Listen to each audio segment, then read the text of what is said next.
Najim Said. Kaninjire muri mawdu ikigwa cyangwa isomo ryanjye na topic yanjye y'uyu munsi, nagira ngo mbaganirize mu buryo bwihuse kubera ko tugiye kurambura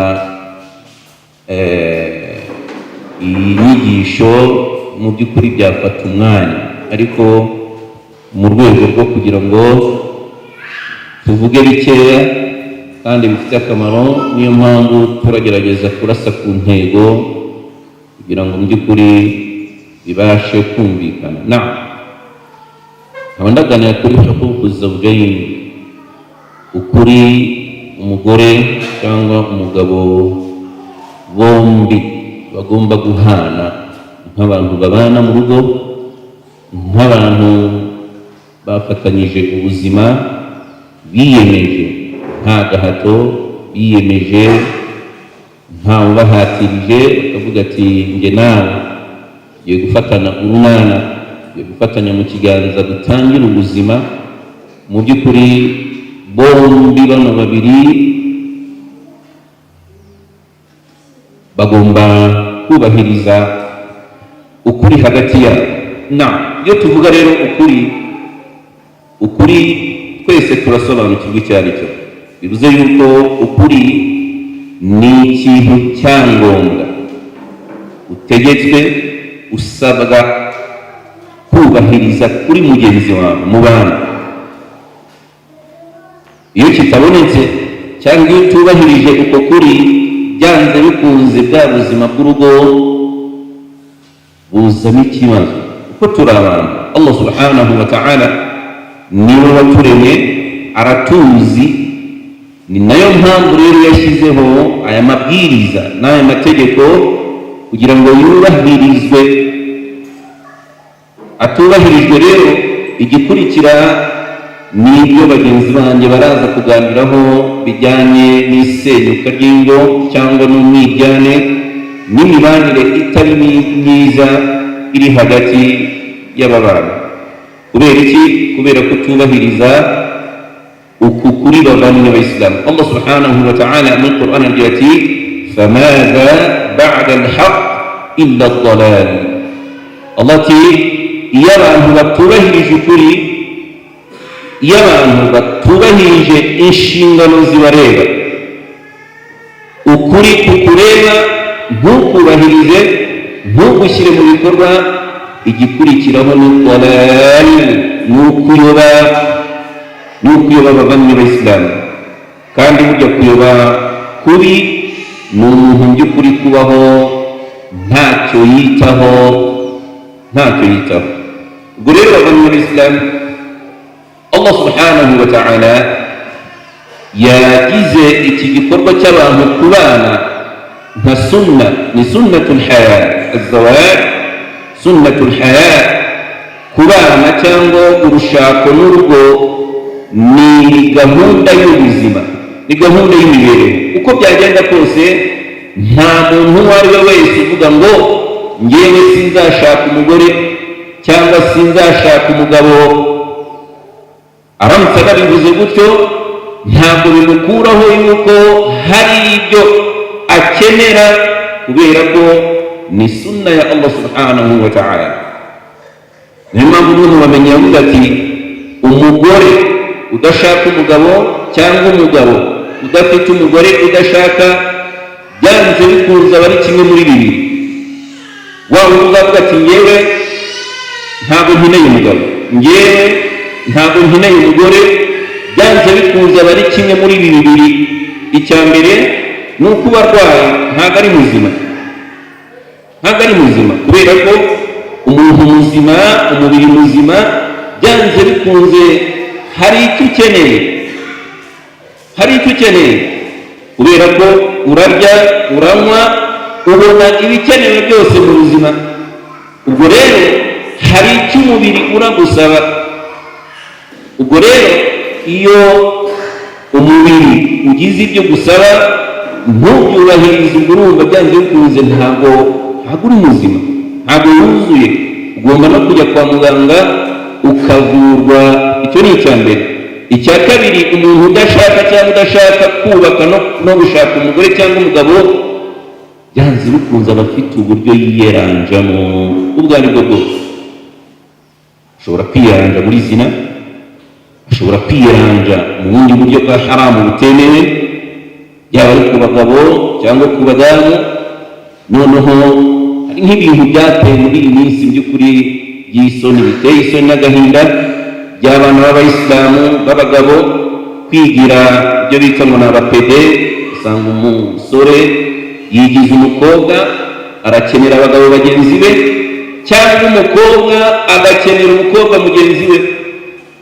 we wamubona mu nzira adashaka, ukamubaza kubera iki udashaka, kumbi afite uburyo akemuramo ibibazo bye, kugeza aho bigera no ku rwego noneho rw'uko igitsina gore by'umwihariko basigaye bafite bimwe mu bikoresho bifashisha byo gukemura ibibazo byabo. hari zimwe mu mbuto Allah subhanahu wa ta'ala yaremye kugira ngo abantu bazikoreshe mu kurya, abandi bakazikoresha mu buryo bwo gukemura ibibazo byabo. ku bagabo nabo kugira ngo bashake mu buryo bwa halal, bakajya gukemura ibibazo bakoresheje amaboko yabo. ubwo ni ubuzima turimo bavandimwe b'Isilamu. ubwo rero kubona umuntu adashaka, adafite urugo, atubatse, si ukuvuga yuko mu by'ukuri adakenera cyangwa umubiri we udakenera kuba wabona ibyo ugomba guhabwa. ubwo rero wanze ukunze gushaka cyangwa urugo ni ngombwa. noneho by'umwihariko muri ibi bihe turimo, mu by'ukuri bihita biba ni nkaho ni itegeko bitewe n'ubwanizi turi kubona abana bacu, abakobwa bacu, abasore bacu, ingo zacu mu by'ukuri zuzuye ibibazo. abana gutwara amada batagejeje igihe, abana ba haram mu ngo zacu, by'ukuri ugasanga urugo, uyu mukobwa yabyariye aha n'undi murumuna we, mukuru we, kugeza n'aho dufite ingo bavandimwe b'Isilamu, umwana w'umukobwa abyara umwana wa mbere wa haram, ababyeyi bakihangana, akagerekaho n'uwa kabiri akiri iwabo bavandimwe b'Isilamu, nawe wa haram. wajya no ugasanga baturuka cyangwa babyarwa n'umugabo urenze umwe. uyu yamutera inda abyarira mu rugo, undi nawe amutera inda abyarira mu rugo, kugeza n'aho ashyiraho uwa gatatu akiri mu rugo bavandimwe b'Isilamu. ababyeyi bari aho ntacyo bitaho, ntacyo bibatwaye. nubwo wanavuga ariko by'ukuri urumva ni ikigeragezo gikomeye kuba ufite umwana w'umukobwa akakubyariraho bwa mbere ikinyendaro, tubivuge mu buryo bwumvikana, umwana wa kabiri mu rugo ikinyendaro, uwa gatatu. ubwo koko mu by'ukuri biba bimaze gufata indi ntera. ubwo rero byanze bikunze abantu bagomba gukurikiza iyi sunna ya Allah subhanahu wa ta'ala. niyo mpamvu Allah avuga ati min ayatihi an khalaqa lakum min anfusikum azwaja. Allah subhanahu wa ta'ala yaraturemye twebwe nk'abagabo, abona yuko bidakwiye ko twabaho twenyine, aturemera abadamu, abagore. ubwo rero ntazagire uwo ari wese wibeshya ngo ngewe sinzashaka cyangwa ngewe sinzashakwa. oya, igihe ugiye kuregera, ugiye no gutandukira ku cyo Allah subhanahu wa ta'ala adushaka. ubwo rero biba ari ngombwa yuko abantu bubahiriza iyi sunna ya Allah subhanahu wa ta'ala n'umugenzo w'intumwa z'Imana, w'intumwa y'Imana Muhammad sallallahu alayhi wa sallam, nawe adushishikariza kuba twabasha gushaka, by'umwihariko abasore n'abakobwa bagashaka batitaye no kuri hali barimo. umuntu ashobora kuvuga ati yewe nta bushobozi mfite. Allah mu Qur'an agira ati wa ankihu al-ayama minkum was-salihin. Allah arategeka, arabwira abagabo n'abafite ubushobozi ku bakobwa cyangwa n'abasore, abwira ati mushyingire. wa ankihu al-ayama minkum was-salihin, mushyingire abana mushingire na babandi hari usanga nk'umugore yashatse agatandukana cyangwa umupfakazi, abo bose mubashingire. Allah yati yakunu fuqara, niba bano bantu bashaka gushaka badafite ubushobozi ari abakene, Allah agira ati yughnihimullahu min fadlih, Allah subhanahu wa ta'ala muri fadla ze no mu byiza bye azabaha ubukire. Niyo mpamvu bamenyi bavuga yuko intamisu al-ghina, mujye mushaka ubukire izawadi mu gushaka. Ushobora kuba ubayeho ubona ubuzima bwawe butagenda, ubona ushaka riziki mu buryo bugoranye, ariko Allah subhanahu wa ta'ala ategereje yuko utera intambwe ugashaka kugira ngo abashe kuguha ibyo yaguteganyirije. Ubwo ni ku basore cyangwa abagabo cyangwa abakobwa cyangwa abadamu mu by'ukuri bafite ubwoba batinya gushaka kubera ubukene, Allah subhanahu wa ta'ala yamaze kubasezeranya yuko mu by'ukuri azababa hafi kandi azabaha akabatunganira mu rwego kugira ngo mubashe kuzuza iyi sunna ikomeye. Ubwo rero alhamdulillah ushatse umugore, alhamdulillah ushatse umugabo, ese usabwa iki? Utegetswe iki? Ugomba iki?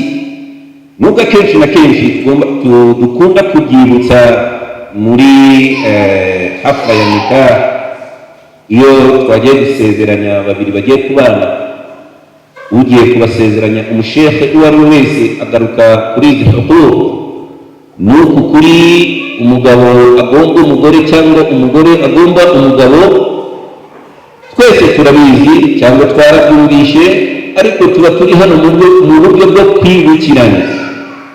Wenda urabizi ariko ntabwo kibishyira mu bikorwa, urabizi ariko ntabwo wabihaye agaciro gakwiye. Niyo mpamvu rero twaje hano mu by'ukuri mu rwego rwo kwibukiranya, kugira ngo buri muntu mu by'ukuri abashe kumenya icyo agomba. Kubera ko iyo bitagenze gutyo bavanywe n'Isilamu, abantu babaho ari ba nyamwigendaho, buri muntu wese akamenya ibye. Hari ingo nyinshi dufite muri iki gihe, buri muntu wese bavuga ngo akinize,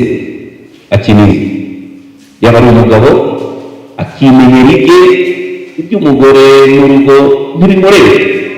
We icyo akora ni ugutaha nijoro, yataha saa 5, yataha saa 6, aza aryama, mu gitondo yigendera.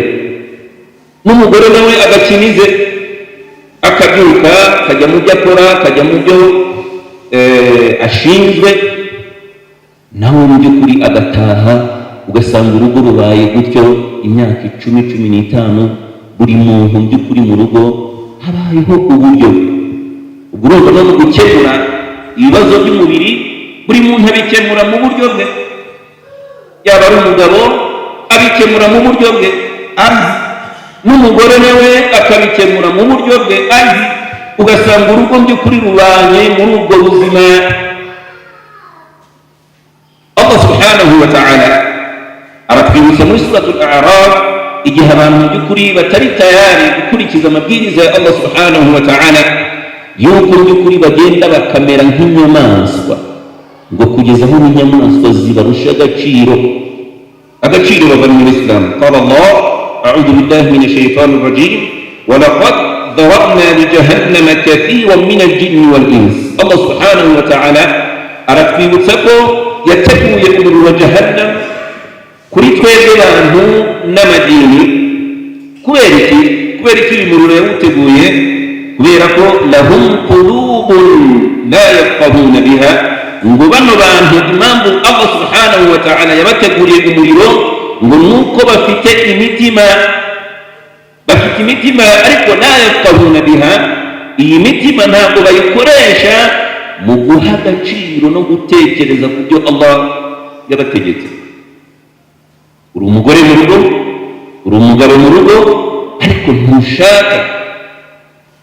ntabwo ushaka kumva, ntabwo ushaka kumenya, ntabwo bikureba iby'urugo rwawe. Lahum qulubun la yafqahuna biha, bafite imitima ariko imitima yabo ntacyo yitaho. walahum a'yunun la yubsiruna biha, ngo bafite n'amaso ariko ayo maso ntabwo bayakoresha mu kureba ibibafitiye akamaro. Barebe hariya, barebe na hariya, barebe ruriya rugero bavuga ati ruriya rugo rwasenyutse kuri izi mpamvu, reka tuzirinde. Ibyo ntabwo bashaka, nta n'umwanya bafite wo kureba abavandimwe b'Isilamu izo ngero nk'izo ngizo. Allah agira ati walahum adhanun la yasma'una biha, ngo bafite n'amatwi. Nk'ubu turi kumva, alhamdulillah, twese Allah yaduhaye ni'ma yo kumva, ariko se uku kumva turi kumva nonaha biratugirira akahe kamaro nyuma yabo? Niyo mpamvu niba ushaka kwikura muri ibi Allah subhanahu wa ta'ala ari kuvuga aha, nyuma y'amawayida urumva n'impanuro n'inyigisho n'ubumenyi urunguka aha, uze kureba n'icyo ugiye guhindura mu buzima bwawe. Nusanga ntacyo, ubwo nawe urahita wisanga muri iyi aya walahum adhanun la yasma'una biha, ngo bafite amatwi ariko ntabwo bayakoresha mu kumva ibibafitiye akamaro.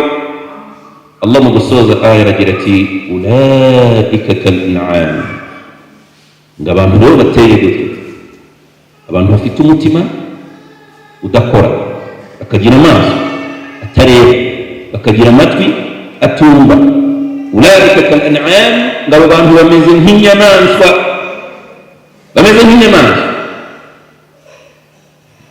bal hum adall, noneho Allah aragira ati nibe n'inyamaswa, nibe n'ibikoko, abo bantu bateye gutyo bameze gutyo, bal hum adall, bamaze kuyoba.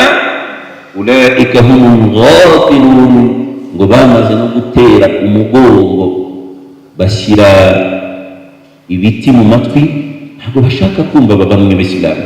Ubwo rero twirinde kuba mu bantu nk'abo, ahubwo tugerageze uko dushoboye kumva no gushyira mu bikorwa inyigisho n'impanuro za Allah subhanahu wa ta'ala.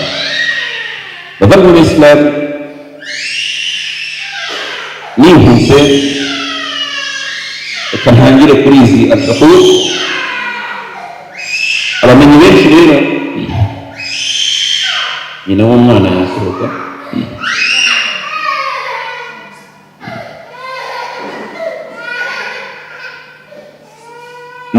reka dukomeze. Nyuma yo gucisha amaso mu bitabo byinshi cyangwa no kumva abashekhe baba badukuriye mu bumenyi, nabashije kugabanya izi huquq zawjiyya mu byiciro bitatu.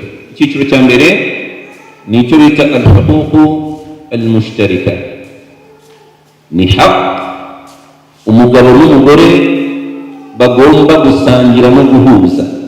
Hari ukuri hagati y'umugabo n'umugore bagomba guhuza, mbese buri umwe uku kuri akagukora 100%, nk'uko n'undi nawe agomba kugukora 100%, mbese baguhuriyeho, ntabwo birebewe nta nubwo birebewe, hari ukuri guhuriweho. Ndizere ko turi kumvikana. Iyi ntabwo ariko tuba ni inyigisho n'ubumenyi kugira ngo tugendane tube hamwe kugira ngo tubashe gusobanukirwa. Icyiciro cya mbere ni ukuri umugabo n'umugore bahuriye, turi kumwe.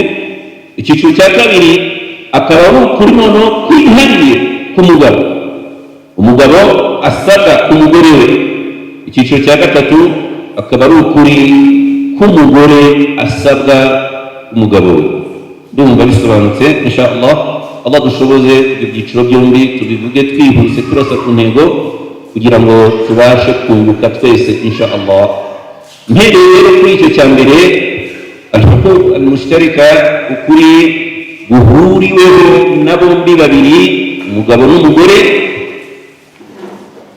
Icya mbere turabisanga muri aya, ni aya ikunzwe gusomwa cyane muri nikah cyangwa igihe abantu bagiye kubana, aho Allah subhanahu wa ta'ala agira ati wa min ayatihi an khalaqa lakum min anfusikum azwajan litaskunu ilayha wa ja'ala bainakum mawaddatan wa rahmah.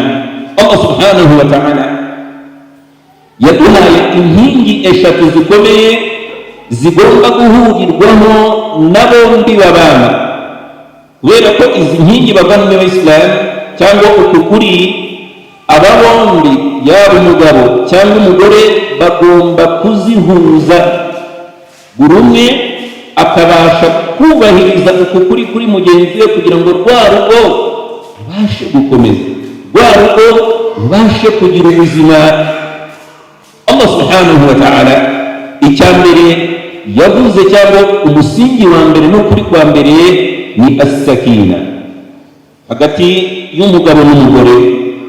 Mbese umugore cyangwa umugabo bagomba bombi guhana ituze,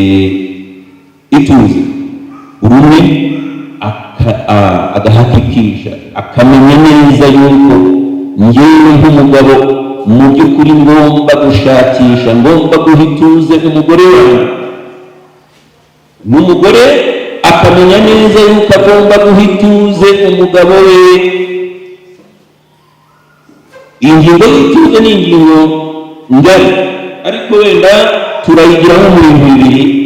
Hari ituze ry'amagambo meza ugomba we nk'umugabo kubwira umugore wawe agatuza agatekana, kubera ko amagambo mabi arimo gukanda, gucyurira n'andi magambo nk'ayo atuma umugore adatekana, adatuza, ayo magambo idini ya Islam irayabuza, kubera ko atuma rwa rugo mu by'ukuri umugore abaho ku nkeke cyangwa abaho adatekana.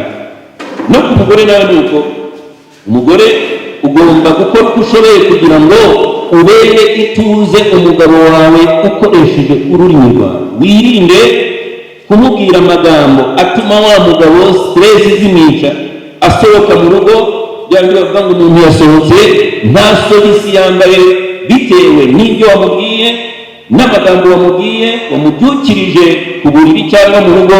Umugabo agasohoka mu rugo mu by'ukuri atazahaga, rimwe na rimwe yibagiwe no kwambara imyambaro y'ibanze bitewe n'ibyo wamubwiye. Rero nk'umugore ugomba kwirinda mu by'ukuri icyo ari cyo cyose cyateza umutekano muke umugabo wawe ukoresheje ururimi rwawe.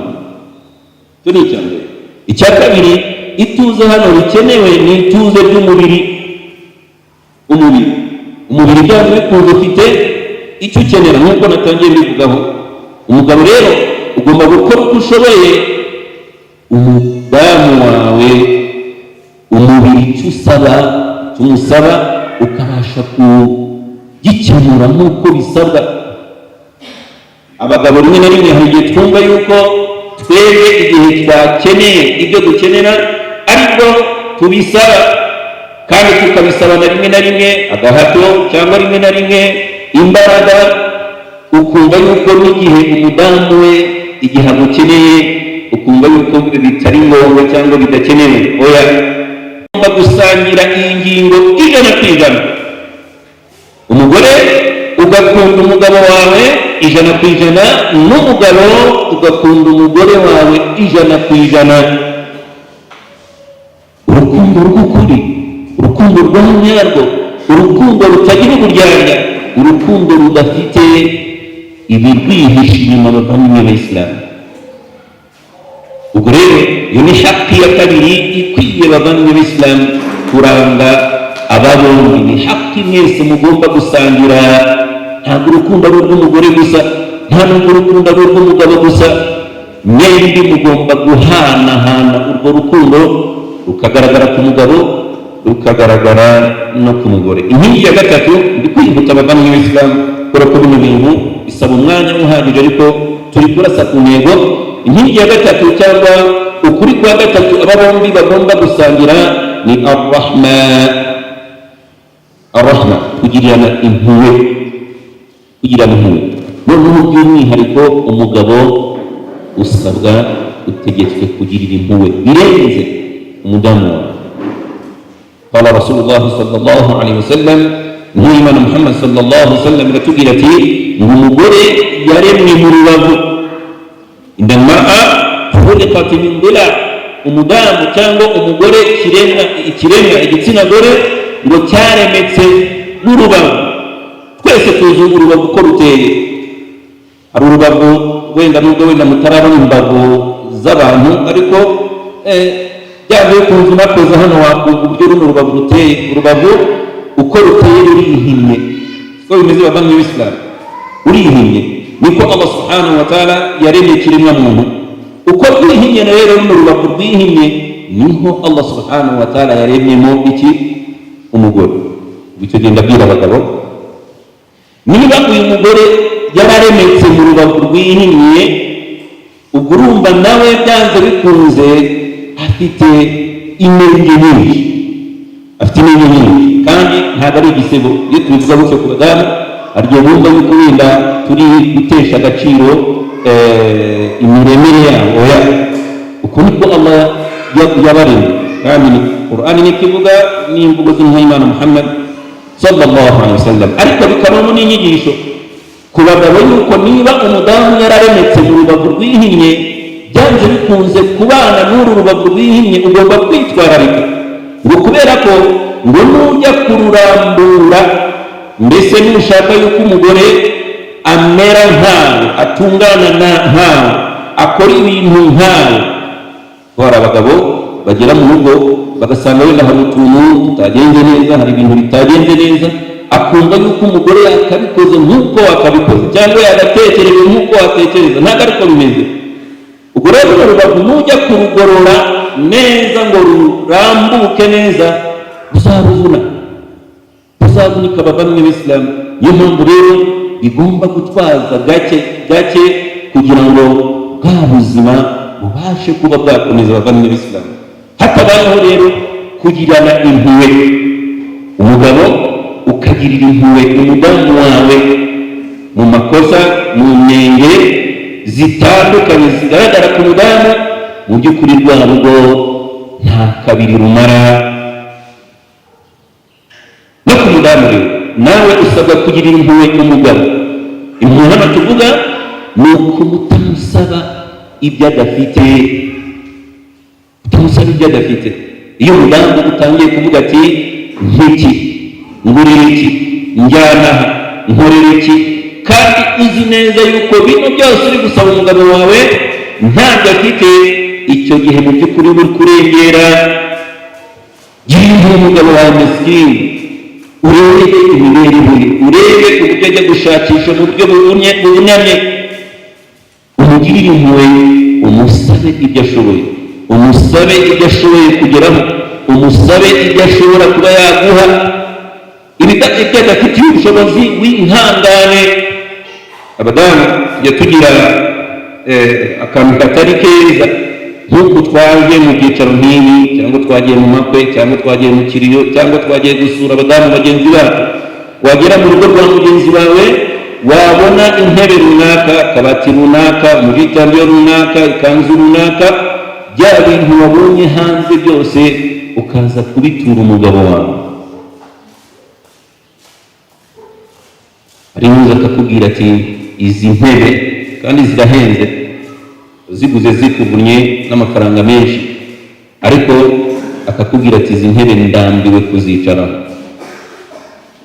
Intebe zihenze z'ibihumbi 100, umugore akubwira ati ndambiwe kwicara kuri izi ntebe, ngo cyangwa abashyitsi reba igihe badusuriye baza basanga twicaye kuri izi ntebe, cyangwa intebe twashakiranyeho nizo tukicayeho. Izo ni imvugo z'abagore. Cyangwa reba ntuheruka kungurira umwambaro, reba imyambaro nambaye ni yayindi nazanye nk'ishyingirwa, nta wundi mwambaro uranga, kandi afite imyambaro irenze 20. Zose rero ni imvugo mu by'ukuri zitarimo kugirira impuhwe umugabo. We nk'umugore rero mu by'ukuri utegetswe, usabwa kugirira impuhwe umugabo wawe kugira ngo rwarwo mu by'ukuri rubashe kuba rwakomeza bi'idhnillahi ta'ala. Izo rero zari ingingo 3 mwembi we n'umugabo mugomba gusangira kugira ngo rwa rugo rubashe gukomeza. Twimukira ku ngingo ya 2. Noneho iyi ngingo irareba by'umwihariko umugabo uko ukuri umugabo agomba ku mugore. Hano dutega amatwi abagabo bari hano, mu by'ukuri tugerageze kumva neza uku kuri. Ndabizi byinshi turabizi, ariko no kwibukiranya natwe twihereye ko twese turi abagabo, kugira ngo mu by'ukuri dukomeze kurushaho kubaka urugo rwiza rutunganye dushingiye ku mahame y'idini yacu, impanuro za Allah subhanahu wa ta'ala n'intumwa y'Imana Muhammad sallallahu alaihi wasallam. Ukuri kwa mbere rero utegetswe y'umugabo ni al-'awnu ala ta'atillah. Icya mbere, ukuri kwa mbere umugabo utegetswe ku mugore wawe ni ukumufasha mu kubaha amategeko ya Allah subhanahu wa ta'ala. Icyo ni cyo cya mbere gikomeye cy'ibanze. We mugabo, mbere yo gutekereza guhaha, mbere yo gutekereza kugura umugitambi n'igitenge, mbere yo gutekereza kubaka, mbere ya byose ugomba kuba uwibanze, uwa mbere mu gufasha urugo rwawe n'umugore wawe mu kubaha amategeko ya Allah subhanahu wa ta'ala. Icyo kintu ntukagifumbire amaso na rimwe muvandimwe mugabo, ntuzanakirengagize, kubera ko urugo rwawe ni ubwami bwawe, kandi Allah subhanahu wa ta'ala azakubaza ku bwami bwawe. Yewe mugabo ufite umudamu udasara, ufite umudamu utubahiriza amategeko ya Allah, ufite umudamu wirirwa mu bikorwa bibi bya shiriki n'ibindi, ufite umudamu wirirwa akora ibyaha, wambara ubusa akiyandarika, ufite umudamu ukora amahano n'amahano, uraho urebera ntacyo bigutwaye, umenye yuko by'ukuri ufite akaga n'amakuba imbere ya Allah subhanahu wa ta'ala. Ni ikintu cy'ibanze, ni ikintu gikomeye mugabo kuba uwibanze mu gufasha urugo rwawe mu kubahiriza amategeko ya Allah subhanahu wa ta'ala. Allah agira ati wa'mur ahlaka bis-salah, wowe mugabo aba aragutegeka ngo tegeka. Ni ibwiriza riturutse kwa Allah riza kuri wowe mugabo yuko ugomba gutegeka ahlaka bis-salah, ubategeke abawe gusari. Tegeka, ntabwo ari ukubasaba, ntabwo ari kubinginga. Bategeke, basenge, bakore isala, kandi unabikurikirane. Witerere wowe mugabo, ntabwo ushinzwe kujya gushakisha riziki gusa, nguze warushye ari uguhabwa ibyo kurya ugenda ukaryama. Ntabwo uzi umugore wawe yasaye, yakoze ibyo agomba gukora. wa'mur ahlaka bis-salah, tegeka abawe gusari, ariko wastabir alayha, nawe ubahe urugero, uri intangarugero. Wibabwiriza gusari udasari, wibabwiriza gukora ibyiza wowe n'ibyiza biri kure. Intangarugero mu rugo rwawe, ariko unibuke gutegeka abawe amabwiriza, amategeko ya Allah subhanahu wa ta'ala. Wallahi iyo tugeze kuri iyi ngingo, mu by'ukuri ingo nyinshi ziratsindwa. Hakabaye habaho ikiganiro cy'umuryango, niba ku rugo byaba rimwe mu cyumweru, mwicara wowe n'abana bawe n'umudamu mukicara hasi, mugatangira kwibukiranya no kuganira ku mategeko ya Allah subhanahu wa ta'ala, no kwibukiranya kugira ngo rwa rugo bavandimwe b'Isilamu rubashe kuba rwaba urugo rwubakiye ku mahame y'idini ya Allah subhanahu wa ta'ala. Ariko ikibabaje, ingo zacu z'abayisilamu zuzuye fitna na fitna bavandimwe b'Isilamu. Fitna z'imiziki, fitna z'amateleviziyo, amafilime ahamagarira ibibi, ibikorwa bikoze isoni n'ibindi bavandimwe b'Isilamu. Ugasanga urugo rw'umwemeramana, urugo rw'umuyisilamu, mu by'ukuri nta kintu na kimwe kigaragaza yuko uyu muntu ari umwemeramana. Nta Qur'an isomerwamo, nta dhikri, nta kandi n'umugabo uraho urabibona, ntacyo bikubwiye. Umunsi wa mbere, umwaka, imyaka 2, 3, ukabona ntacyo bigutwaye. Ubwo rero we mugabo, ibuka neza yuko ni itegeko, ni ukuri kwawe kuba uwibanze mu gukangurira no kwibutsa urugo rwawe kugandukira Allah subhanahu wa ta'ala. Mbese uri imamu mu rugo rwawe, nk'uko imamu ku musigiti ashishikazwa, ababazwa no kubona abayisilamu be bitwara nabi, agategura hutuba, agategura mawaidha yo kubibutsa no kubigisha. Nawe nk'umugabo mu rugo rwawe ugomba kujya, nyuma yo kubona imyitwarire itari myiza mu rugo rwawe, ku mudamu wawe, ku bana bawe, ugomba kubicaza ukabigisha, ukabibutsa, ukabaha mawaidha, ukabwira ati umugore wanjye iki ntabwo cyemewe, ibiri gukora Allah arabyanga, ibiri gukora uri kuzana umuvumo mu nzu ya Allah subhanahu wa ta'ala mu rugo rwawe. Ukabacyaha, ukabibutsa, kubera ko nutabikora Allah subhanahu wa ta'ala nta kabuza azabikubaza. Icyo ni icya mbere. Icya kabiri, ukuri nk'umugabo usabwa ku mugore wawe ni husnul khuluq wa husnul muashara. Wowe mugabo ni ukuri utegetswe kurangwa n'imico myiza, n'ingeso nziza, n'imyitwarire myiza, no kubanira neza umugore wawe, kubanira neza umugore wawe. Rasul sallallahu alaihi wasallam aragira ati muri hadithi, istawsu binnisa'i khayra, Imana atubwira ati mubanire neza abafasha banyu, mubabanire neza, kandi wewe nk'umugabo ube ubibanze mu kwitwararika neza no kugira ingeso nziza ku mudamu wawe. Imana sallallahu alaihi wasallam muri hadithi agira ati wa khaliqin nas bi khuluqin hasan, ngo tujye tubanira abantu ku ngeso nziza n'imico myiza. Abantu rero ba mbere bibanze ugomba kubanira neza ni urugo rwawe, ni umudamu wawe. Bagabo twikigira intare, twikigira abantu by'ukuri badashobotse. Winjire mu rugo nta salamu, ni ukwinjira uvuga nabi, utukana, iki ngiki kubera iki byagenze gutya, ureke. Mbese winjira mu rugo n'amagambo mabi, kurarunu, kubera iki byagenze gutya, kubera iki bitagenze gutya, n'ibindi byinshi. Bavandimwe b'Isilamu, kumva yuko wenda aribwo mugabo. Oya, umugabo ni wa wundi witwara neza mu rugo rwe, akabanira neza umugore we, akagira imico myiza. Mu mico myiza yo bavandimwe b'Isilamu ugomba kwitwararika ku mugore wawe, icya mbere ni ukumutorera salamu ukinjira mu rugo. Bagabo, iki kintu gikomerewe. Ushobora kubona yuko salamu ari akantu gato, ariko ni ikintu gikomeye.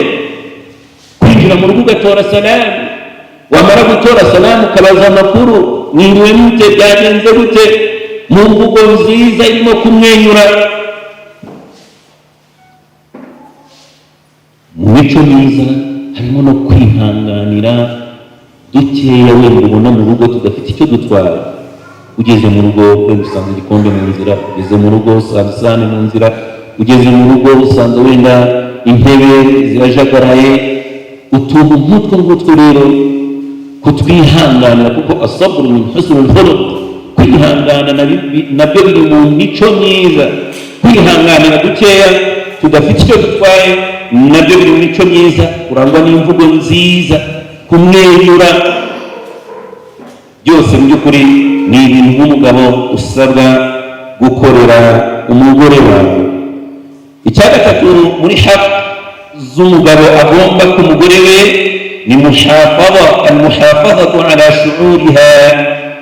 Umugabo ugomba kwitwararika mu kudakomeretsa umutima n'amarangamutima y'umugore wawe. Kwitwararika mu kudakomeretsa amarangamutima y'umufasha wawe, harimo kumukubita. Ibyo idini ya Islam irabibuza, ntabwo byemeye ku mugabo gufata ukuboko akazamura agakubita umugore we. Harimo kumubwira amagambo mabi, harimo gucyurira no gusebya. Ibyo byose ntabwo byemewe, kubera ko haba harimo gukomeretsa no kumubwira nabi. Kandi uko ukomeza kubikora, urabikora uyu munsi, urabikora ejo, urabikora ejo bundi, niko ukomeza kubaka urwango hagati yawe n'umugore wawe wowe utabizi kandi uzi ko ari ibintu byoroshye so kumva yuko ari akajambo gatoya uvuze, ari ikintu gitoya ukoze, ariko mu by'ukuri usenye byinshi biri mu mutima wa mugenzi wawe. ubwo rero ugomba gukora uko ushoboye kurinda kubangamira no kwica no gukomeretsa amarangamutima y'umufasha wawe. muri ibyo ngibyo rero ni nayo mpamvu umugabo usabwa mu by'ukuri kwitwara neza, nko kumuhamagara mu mazina meza ashimishije, ya mazina wamuhamagaraga mbere y'uko mubana, kumuturira salamu nk'uko twabigarutseho, kumushakira utuzawani, uduhembo dutandukanye nubwo twaba ari dutoya, mu buryo bwo kubaka no gusigasira rwa rukundo mu by'ukuri mwese mwemeranijwe mushyingiranwa. icya kane mukuri umugabo we ni al-infaqu wa adamu al-bukhl. umugabo utegetswe gutanga iposho, kwita ku rugo rwawe mu kurwitaho muri byose, kandi ukirinda ubugugu. umugabo utegetswe gutanga iposho mu rugo rwawe. iyo tuvuga iposho, ni iposho iringaniye. Allah subhanahu wa ta'ala aragira ati liyunfiq dhu sa'atin min sa'atihi, buri muntu wese ngajya atanga biringaniye n'ubushobozi bwe. buri muntu wese atanga iposho mu rugo rwe biringaniye n'uko Allah subhanahu wa ta'ala yamuhaye, yamugeneye. ubwo rero nk'umugabo utegetswe gutanga iposho byose bisabwa, guhera ku kinini kugeza ku gito. ikinini gisabwa mu rugo niwe kigomba kuvaho, n'igitoya gisabwa mu rugo niwe kigomba kuvaho. umudamu ntabwo yemerewe, si binakwiye yuko umudamu agira icyo akora mu nshingano z'umugabo. aho ngaho iyo tuhageze mu by'ukuri biba ikibazo gikomeye. abagabo b'abayisilamu wenda ntabwo ari mwe mwaje, cyangwa wenda ashobora kuba harimo n'umwe muri mwe. abagabo benshi b'abayisilamu muri iki gihe dufite ubunebwe bwo gushakisha amafunguro, gushakisha riziki, kwirirwa ku mihanda, kwirirwa mu makawa, kwirirwa twicaye ntacyo dukora, tugategereza ibyazanywe n'abadamu bacu. noneho ikigeragezo cyateye cy'abadamu kujya gupagasa muri iyi migi, yaba ari umujyi wacu, imijyi myinshi y'abayisilamu, ntabwo ari hano Kiramuruzi gusa, ibintu by'abadamu kujya gupagasiriza urugo, yaba ari mu gihugu cyangwa hanze y'igihugu. umugabo agasigara ari mu rugo ategereje icyuya cy'umugore we. wallahi iki ni ikigeragezo gikomeye, ni fitina ikomeye, hatabayeho abantu kubibutsa no kubatahadarisha kuri iyi fitina ikomeye iri gukomeza gufata intera, kugeza n'aho umugabo ari tayari gukora ibyo ashoboye byose kugira ngo umugore we ajye gupagaza.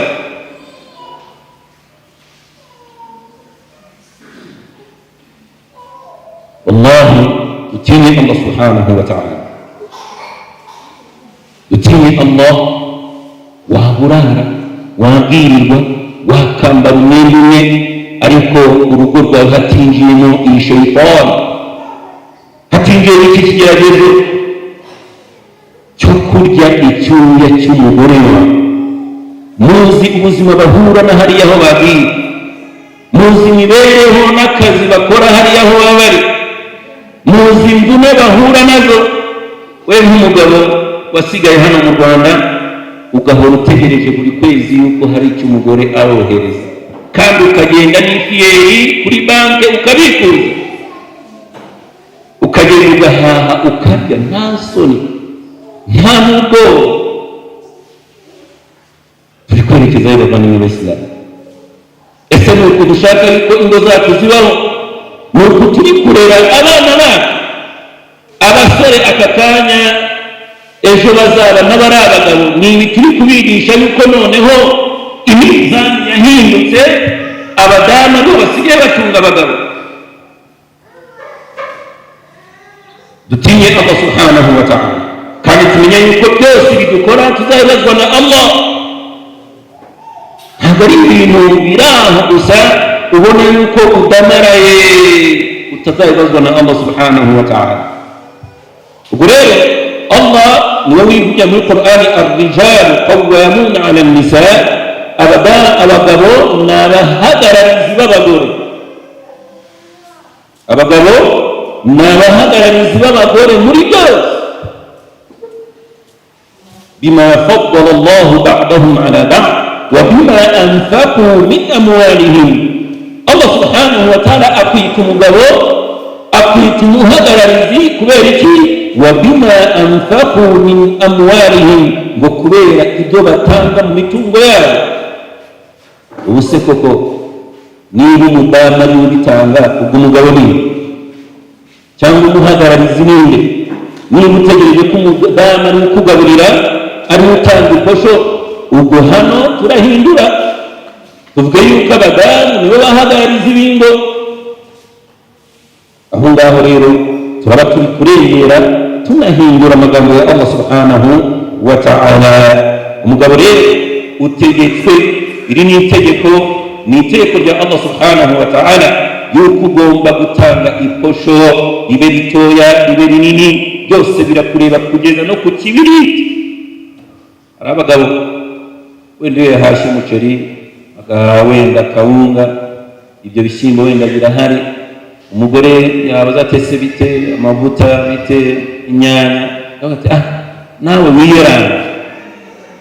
wiyeranje ko yiyeranje mu buhe buryo se? Muziyenzira akurehe yiyeranje mu buhe buryo? Ariko ngewe wenda nubwo bitashoboka, mbaye ndi nk'umudamu by'iwawe magambo, ntakiyeranje mu kubimutekera, nta munyu urimo, nta n'amavuta arimo, twambye niyeranje mu buhe buryo se? Ubwo rero mu by'ukuri tugaruke ku idini ya Allah subhanahu wa ta'ala, tugaruke ku kuri bavandimwe b'Abayisilamu. Niyo mpamvu navuze ngo famadha ba'da al-haqqi illa dalal, abantu ntibirengagiza ukuri, nta kindi gikurikira usibye kuyoba. Ibi byose bavandimwe b'Abayisilamu ni ubuyobe. Umugabo utegetswe buri kantu kose kugeza no ku kibiriti gitoya mu rugo, ni wowe ugomba kugishyira, kugigura no kukizana ugashyira mu rugo. Kandi n'abagore tujye tubyakira bitewe wenda n'ubuzima tugenda tubamo n'ibi byose turi kuganira. Abagore bamaze no kwishyiramo yuko ngo nabo, ngo natwe ngo tugomba kugira uruhare mu ngo zacu. Ibyo ninde wabibabwiye mu badamu b'Abayisilamu? Ayo mategeko muyavana he? Ngo ngomba kugira uruhare ngo mu rugo rwanjye, ngo nanjye ngo ngire icyo nkora. Ukora iki koko muvandimwe mudamu mwemeramana, ugendera ku mahame y'idini ya Allah subhanahu wa ta'ala? Umenye yuko, munabimenye guhera uyu munsi, yuko ikintu cyose uzinjiza mu rugo rw'umugabo wawe ataguhaye n'uburenganzira, umenye yuko icyo kintu muri urwo rugo ni haram, ntabwo cyemeye kuhinjira. Niba ari icyo cyose ugiye kugura, ugiye kuzana, banzu baze saba uburenganzira umugabo. Ndashaka gukora iki, ndashaka gukora iki, ndashaka kuzana iki, ndashaka kwinjiza iki mu rugo. Umugabo nabyemera alhamdulillah, nabyanga gumana amafaranga yawe. Aho ndumva cyumvikanye. Kwibutsa rero abavandimwe b'Abayisilamu, ukuri gukurikira umugabo agomba umugore we ni al-ghayratu mu'tadila. Umugabo utegetswe gufuhira umudamu wawe, kandi ukamufuhira mu buryo buringaniye, nturenze urugero. Abagabo, ni itegeko kuri wowe gufuhira umugore wawe, kumufuhira yaba ari mu myambaro yambara asohoka mu rugo rwawe, ugomba kuyitaho no kuyireba. Kubera ko wowe mugore, iyo usohotse ugaragaza ibyo umugabo abona mu cyumba, wa mugabo nawe yabibona akabona ntacyo bitwaye, uyu mugabo tumushyiraho ikibazo. umugabo rero asabwa gufuhira umugore we mu myambaro ye no mu myitwarire ye ya buri munsi.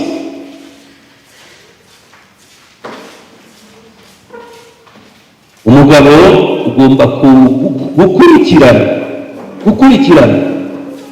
umudamu wawe, ukamukurikirana, ariko atari ukumukurikirana wenda umushakaho amahane, oya, mukurikirane urebe aravugana na bande, agendana na bande, agirana ibiganiro na bande, witerere, kuko uri umugore wawe, ni haki yawe, ni ukuri kwawe. Ugomba rero kumufuhira, ariko ugufuha utarengeje urugero. Icyanyuma mukuri k'umugabo ategetswe ku mugore we ni tahammulu masuliyati tarbiya. Umugabo agomba kwihanganira kurera urugo rwe, abana be, umudamu we, byose akumva yuko biri mu nshingano ze, ntacike intege, kubera ko uwo mudamu, abo bana bose bari munsi yawe. Ugomba rero gukora utikoresheje, ugomba gushyiramo imbaraga zose zishoboka, ugashakisha riziki mu buryo bwose bushoboka, ariko bwa halali, ukaruha, ukavunika, ukabira icyuya, kugira ngo urugo rwawe, umuryango wawe ubashe gutungana, ubeho neza.